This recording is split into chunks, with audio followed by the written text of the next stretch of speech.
Bueno, seguimos, ¿eh? Son seis y Sí. 30, Radio Nacional, seguimos en este programa que se llama Con una pregunta. Te parece un juego de palabras, ¿no? Es un programa que vos lo llamás con una pregunta. Vos preguntás y llamás a este programa. ¿En dónde estamos? ¿En dónde estamos? Recién conversamos con la escritora Mercedes Vigil, a quien públicamente le agradezco su participación en este programa, que evidentemente lo jerarquiza y, bueno, nos aporta todos estos elementos de juicio, esta masa crítica, que es muy importante para la tarea que estamos cumpliendo en este programa desde Organización Libertas y también desde CX30 Radio Nacional. Estamos aguardando la conexión del diputado Conrado Rodríguez, a quien también agradezco un montón, está desde el inicio del programa y siempre nos aporta también muchísima calidad de análisis político y de primera mano, porque él en calidad de diputado, inclusive especializado en temas financieros, tributarios, tema lavado de dinero, qué temas, ¿no? Precisamente hoy que estamos hablando de eso, de los recursos económicos del país, bueno, nos aporta también muchos elementos de juicio y una información de primera mano, a quien agradezco un montón, ya amigo de la casa del programa. ¿Cómo está mi garganta hoy otra vez? Impresionante. ¿Cómo te va, Conrado? Bienvenido. ¿Cómo estás, Rubén? ¿Andás bien? Ah, te veo tranquilo en tu Mucha... hogar, me parece muy bien. Sí, sí, sí, por un ratito que ahora tengo que salir. Porque tuviste Pero estas semanas que salías de en la ruta, no sé, qué, en una plaza, en el interior, acá, allá, sí, mucho ah, movimiento. bueno, el viernes pasado justo estábamos en Mercedes, Soriano, y ahí tuvimos un problema de conectividad, Sí. pero fue realmente una muy linda reunión que tuvimos en la noche, aparte de la gira de prensa y visitar a algunos amigos, en la defensa de la LUC.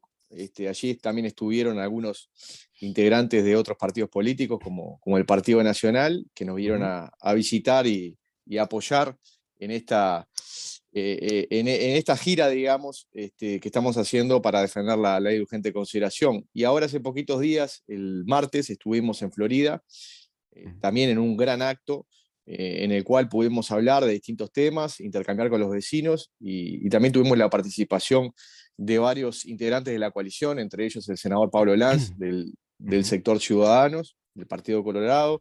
La charla la hicimos con el diputado Álvaro Rodríguez, del Partido Nacional, de allí de Florida, y tuvimos la grata visita del intendente Guillermo López, así que quedamos muy conformes con esa charla, con ese evento, y bueno, y así seguiremos hasta fin de año Bien. recorriendo todo el país. Bueno, me vas a tener que hacer contacto con toda esa gente, así conversamos con ellos también, ¿eh? Ya, Dale, cómo no, sí. ya te puse en un compromiso público. No, Ah, no, ah, no, está bueno porque también está bueno que desde los diferentes departamentos, que si bien tienen sus ideas sobre la ley de urgente consideración, también la aplicación de la misma mm, en el territorio a veces tiene algunas diferencias, así que está claro. bueno que ellos también den su visión, ¿no? Sí, me parece que sí, ¿no? Porque esa visión local también, cómo afecta localmente la ley, cómo se aplicaría, Exacto, cómo se está aplicando. Y también está bueno exacto, ver distintas visiones, ¿no? De distintos integrantes de la coalición, de qué modo la están defendiendo, qué aspectos toman de la ley, evidentemente, cada quien tiene su particularidad. Conrado, evidentemente hay muchos puntos para destacar de la ley, ¿no? Si a uno le preguntaran, bueno, ¿y cuáles son los puntos destacables? Voy a decir por mi cuenta rápidamente, creo que el capítulo seguridad pública es fundamental, ¿no? Los cambios que hay en seguridad pública. Los cambios exacto. que hay también en materia financiera, ¿no? Con lo de la inclusión no obligatoria, digamos, ¿no? Por otro lado, el tema, regulación derecho de huelga con el derecho al trabajo y con el derecho de propiedad o el derecho a gerenciar la empresa, ¿no? Ahí yo creo que hay un gran avance. Inclusive Uruguay cumpliendo con esos tratados suscritos, inclusive con la Organización Internacional del Trabajo. Respecto a la seguridad pública, que hace un rato lo comentábamos con Mercedes, hasta se dio un episodio para mí triste desde el punto de vista institucional con la injerencia de un organismo como Naciones Unidas, planteando a través de sus relatores, eso fue en el año 2020, tengo acá el Ujú, documento, de que la LUC era un instrumento peligroso, ¿no? Llegaron a decir, ujú. y que muy particularmente en materia de seguridad pública, mira vos lo que planteaban estos relatores, ¿no? Entonces por ahí uno empieza a visualizar una especie de presión política internacional, evidentemente con una línea discursiva que tiene que Exacto, ver con una especie de progresismo globalista y bueno, todo lo que ya sabemos, y ese exacto. neomarxismo. Por supuesto que el gobierno no le hizo caso, siguió adelante, porque nosotros somos un país soberano, ¿no? Somos un país que tenemos artículo 4, por ejemplo, tenemos soberanía, tenemos, inclusive lo dicen los organismos internacionales, tenemos el deber de autodictar nuestras leyes, de legislar nuestras leyes, Es así. y esta ley además es totalmente constitucional, está dentro de lo constitucional, es decir, estaríamos Sí, aplicando un Estado constitucional de derecho. Entonces quiero ir al tema de la seguridad pública. Porque viste que pasó algo en Peñarol, fue ayer o antes de ayer, pasó un episodio muy triste, sí, lamentable, sí, ¿no? Una ya persona que hace un par de días, sí. hace un par de días que una persona, bueno, termina Ahora asesinando a yo, otra. Este, pero más allá de eso, que es muy triste, eh, el tema después de la argumentación política que se usó, ¿no? La utilización sí, sí, la política. utilización política. Sí, a ver, primero contextualizar, porque la ley de urgente consideración no viene de un escritorio o de una habitación, dos iluminados o tres iluminados encerrados en cuatro paredes, ¿no? Viene realmente de un clamor popular de la inmensa mayoría de los uruguayos de cambios en algunas materias muy sensibles, entre ellas el tema de seguridad. Nadie puede decir que en este país el tema de seguridad estaba siendo manejado de buena manera. Todos los índices de los delitos eran realmente muy preocupantes, habían subido escalofriantemente, digamos, los delitos más complejos, como pueden ser los homicidios, las rapiñas, también los hurtos, los abigeatos, los delitos de violencia El doméstica, etcétera, copamiento también, ¿no? el Copamiento cada vez más. copamiento, todo había subido enormemente, no había ningún tipo de modificación por parte de los gobiernos del Frente Amplio, la gente estaba solicitando medidas distintas, y en ese marco, en la medida que el gobierno del Frente Amplio no quiso cambiar a sus autoridades del Ministerio del Interior, Bonomi cada vez que se lo criticaba siempre tenía una excusa en la manga para decir que los homicidios no eran homicidios, eran de alguna manera homicidios Ajuste de cuentas, ¿te acordás? que no contaban porque eran ajustes de cuentas entre bandas de narcotraficantes, como si la vida no fuera importante. Siempre tenía una excusa distinta, ¿no? O sea, tú también recordarás que después le echó la culpa al nuevo Código de Proceso Penal. Mm. Eh, entonces, siempre tenía una excusa. Bueno, ante esa situación de no cambio, esa situación desesperante para miles y miles de uruguayos, lo que hizo el gobierno de la coalición fue tomar ese clamor popular y anunciar una ley en la cual iba a contener medidas de seguridad. Esa ley terminó siendo la ley de urgente consideración, que las medidas que se tomaron estaban dentro de los compromisos que habíamos asumido todos los partidos integrantes de la coalición, y que eso se plasmó en el compromiso por el país, el documento que suscribimos los 5 partidos. Así que nadie se podía llamar a sorpresa de un cambio en materia de seguridad. Esto finalmente fue plasmado en la ley de urgente consideración, luego de que los partidos políticos hiciéramos nuestras sugerencias, quedó establecido. Y allí se Y le te otorgan. agrego una cosa, Conrado. Además fue una ley muy debatida que tiene como una... Esta es la versión 4 del proyecto original, Sí, una cosa así. sí, sí, Eso también, sí, porque ¿qué sí, quiere decir esto? Que precisamente ratifica lo que tú decís, que fue muy debatida, fue muy parlamentada, fue muy discutida, estudiada. No fueron cuatro sin duda. personas en cuatro No, paredes. no, no, no, no. Por eso mismo, en ese proceso de discusión, nosotros hicimos una cantidad de propuestas en toda la ley, en todo el proyecto de ley, y específicamente también en materia de seguridad, y lo que se entendió era que habían situaciones que se estaban viviendo que hacían de que los delincuentes ni siquiera le tuvieran respeto a la policía. O la gente que ustedes recordarán cuando la policía llegaba a determinado barrio porque era convocado por algún vecino, era recibida con apedreadas, ¿no? Terminaban apedreando los patrulleros, se tenían que terminar retirando de la zona para no causar males mayores, y todo eso quedaba por fuera de la punición, digamos, de la ley. Sí, sí, Entonces, el agravio a la autoridad pasó a ser ahora delito, está incorporado sí. en la ley de urgente consideración, la situación de la resistencia al arresto, que algunos podían decir, bueno, esto podía estar contemplado en la figura del desacato. los jueces eran muy reticentes a poder tipificar este tipo de delitos cuando había resistencia al arresto. Por lo tanto, la incorporación de una figura autónoma como la Claro. resistencia al arresto terminó ayudando mucho a la policía a poder tener mayores herramientas y sentirse más protegida a la hora de combatir al Claro, crimen. le da Eh, especificidad al delito, lo tipifica y no da lugar a la libre interpretación del juez, ¿no? Es algo es que así. da más seguridad jurídica. Ahora, Conrado, me permití detenerme en esto porque te lo voy a formular a modo de una pregunta. Observamos todos los días prácticamente, o más bien todas las noches, con mi mamá, con mis hermanos, a veces que vienen, están un rato acá en casa, que la crónica policial de los informativos se ve todos los días obligada a dar una noticia de la cantidad de incautación de droga que hay, la cantidad, estamos hablando de kilos y kilos, kilos, todos los días, de confiscación de armas, de celulares, de la desarticulación de bandas armadas. Nos enteramos que hay una gran industria del narcotráfico desde Brasil hacia Uruguay en esa frontera. Eso es todos los días. Algunos dirán, bueno, esto es propaganda del gobierno.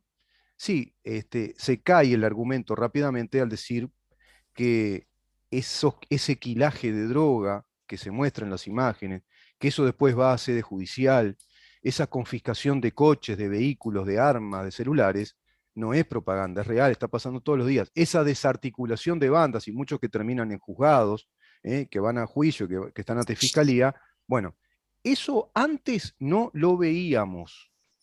Los uruguayos no estábamos enterados que hay una frontera seca Brasil-Uruguay y que hay grandes bandas narco en Brasil y gran producción de droga que venía para acá. Eso Es no lo así. sabíamos, no nos enteramos en todo el periodo de los 15 años, Sí. a ver, muy parecidos a los 15 años de la selección uruguaya, es decir, 15 años de bajos rendimientos en materia de seguridad pública y un ministro que prácticamente farfullaba alguna argumentación o alguna autojustificación. Eso Es así. cambió también porque Eso, la LUC le da más potestad a la policía, porque hoy la policía tiene sí. potestades como para la persecución, para Para pedir la la revisión y identificación de las pedir la personas. identificación, claro.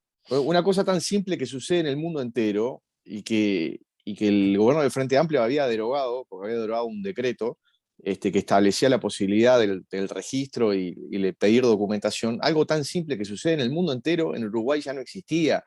Por lo tanto, si había alguien merodeando en algún lugar pronto para cometer algún delito y la policía lo observaba y lo miraba, no podía hacer nada. Hasta que, obviamente, estuviera infraganti delito. Entonces, en vez de poder prevenir el delito, de alguna manera se le daba tierra fértil a los delincuentes para que pudieran delinquir.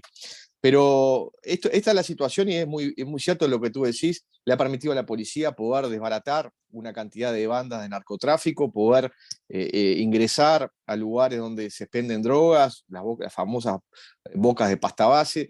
Y todo esto lo estamos viendo, cosa que no veíamos en los últimos 15 años. Pero Y para llevar, y contestar, llevar a la justicia a los que van perpetrando esos delitos. Pues yo recuerdo también que en un sí, lugar común se dieron a la fuga. No se da con el paradero de los que hicieron tal sí. copamiento, ¿no? Sí, sí, sí. Bueno, y ha habido un cambio en la medida que es notorio la cantidad digamos, de formalizados y condenados es muy superior a la de los últimos años. Quiere decir que la policía ha venido capturando en un muy buen número, lo que lleva también a que la justicia termine procesando o en verdad sentenciando a aquellos que cometieron delitos. Entonces, ha habido un muy buen trabajo policial conjuntamente con la coordinación con la fiscalía para llevarlos a la justicia. No quiero rehuir a tu primera pregunta y que tenía que ver con un caso específico en el barrio Sí, Peñarol sí. que pasó hace muy pocos días. Hace 2 días creo que fue, sí. Lamentablemente, los dirigentes del Frente Amplio, específicamente los senadores del MPP, que salieron furibundamente a criticar la ley urgente de consideración, porque recordémosle a la audiencia de que se trata de una persona que tenía antecedentes penales, que después se dijo que tenía antecedentes penales, pero más allá de esto, una persona que se encontraba en una azotea, supuestamente reparando cables, fue abatido por un vecino Ujú. que lo ve a la luz del día en su azotea o entre medio de su azotea y la azotea contigua y le termina disparando pensando de que es un delincuente, ¿no? Claro. ¿Qué salieron a decir los senadores del Frente Amplio?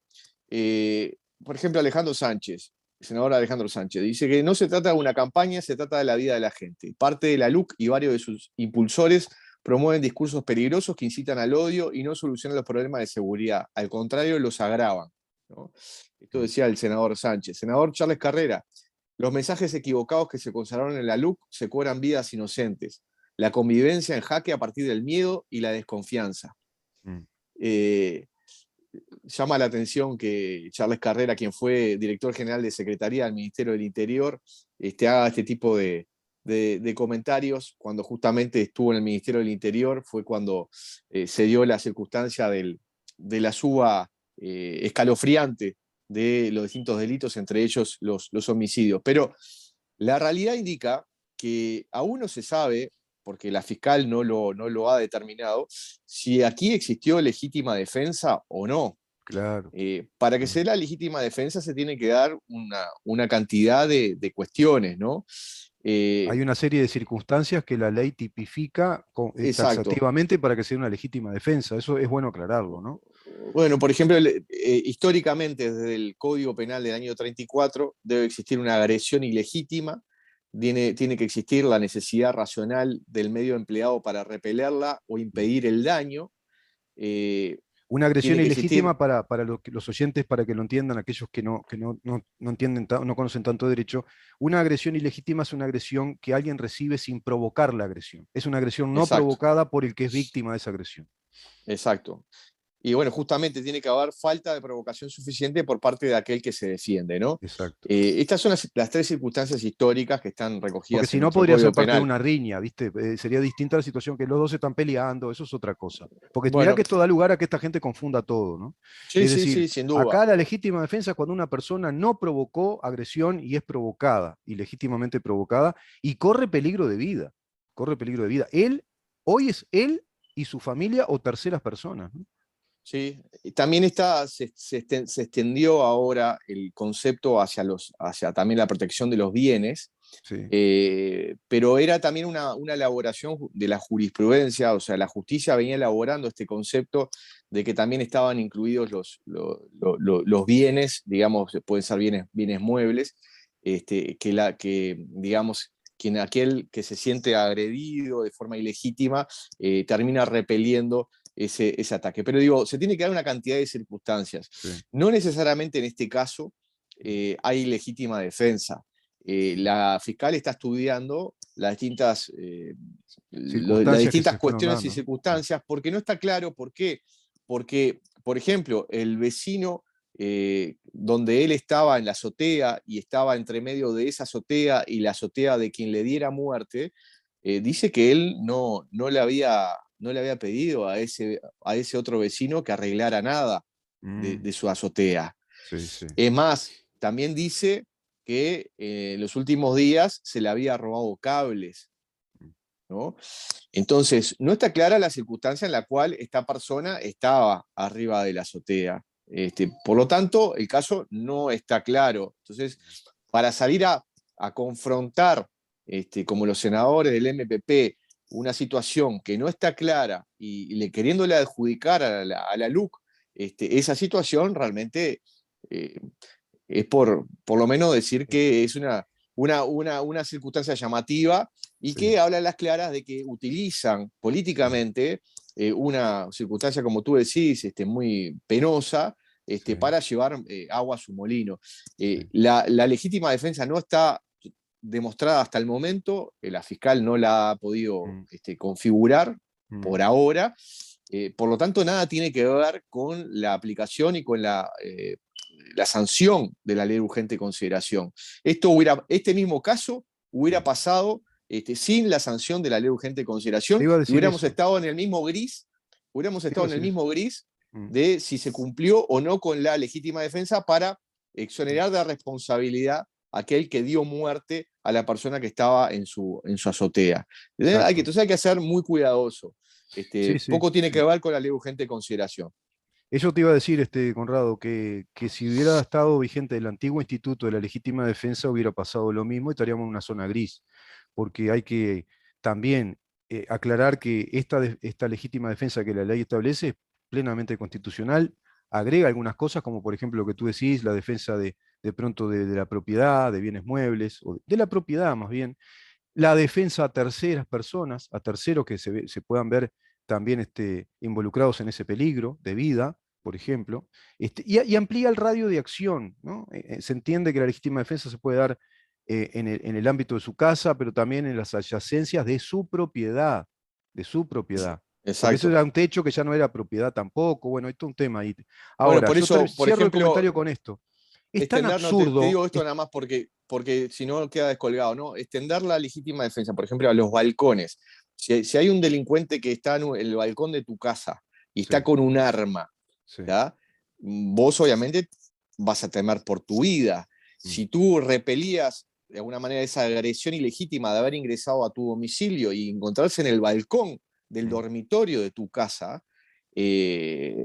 bueno, antes estaba la situación de que a veces no se configuraba la legítima defensa porque estaba en el balcón y no ujú, adentro del domicilio. ujú, Pero nadie puede dudar de que corre peligro la vida de la persona que está dentro del claro, dormitorio. Por lo claro. tanto, lo que hace la LUC es extender los lugares donde se puede configurar la legítima Claro, defensa. extiende la geografía donde se pueda configurar la legítima defensa, pero está íntimamente vinculada a la propiedad de la persona que se defiende.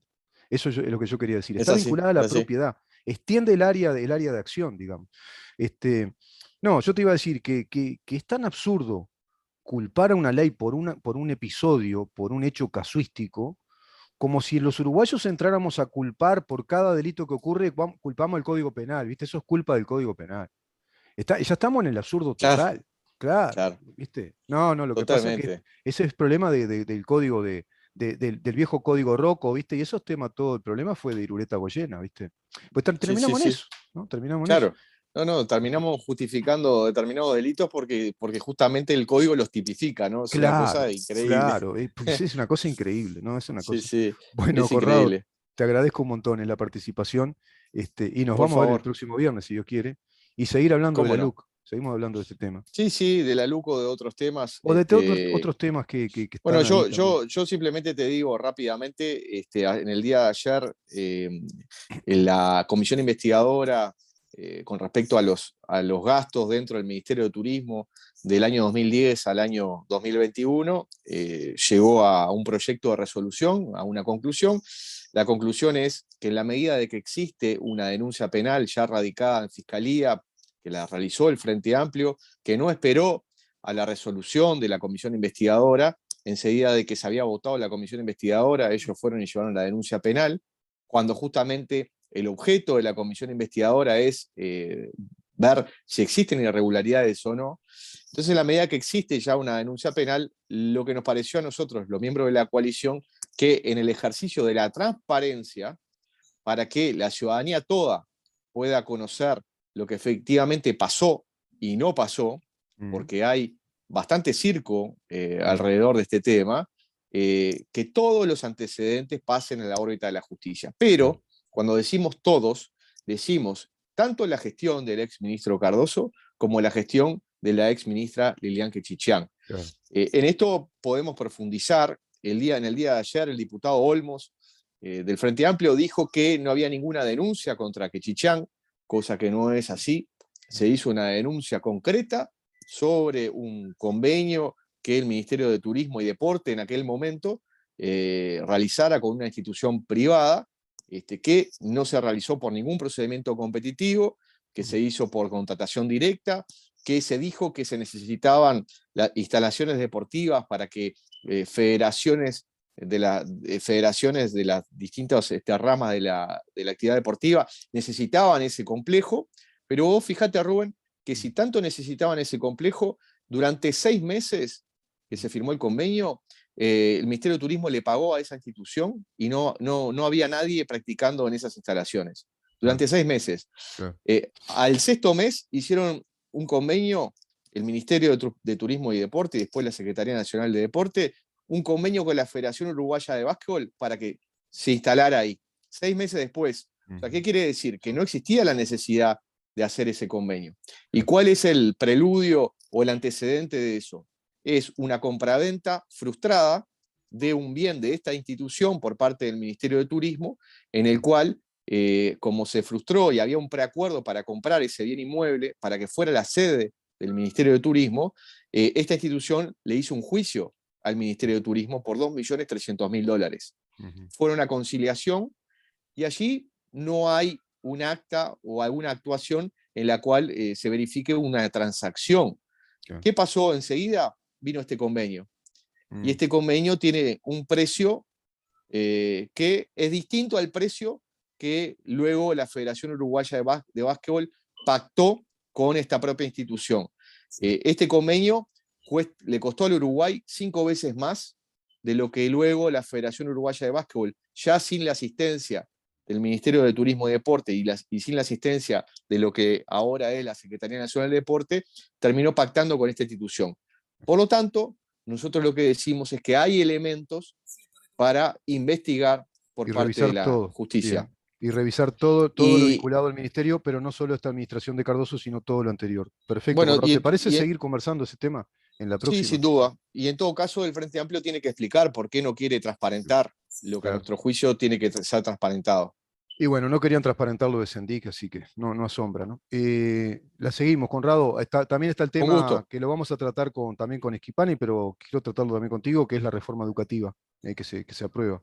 Se viene Bien, una profunda reforma educativa. Gracias, Conrado, por estar con con gusto. nosotros. Un abrazo. Un Buena abrazo grande, jornada. Rubén. Gracias. Gracias. Saludos para todos. El diputado Conrado Rodríguez, por el Partido Colorado, conversando con nosotros en su columna de los viernes. Vamos rápidamente a una pausa y vamos a conversar con el edil Leonel Aguirre, edil por tercera vía, movimiento del doctor Gustavo Subía, dentro del Partido Colorado. Quédate ahí.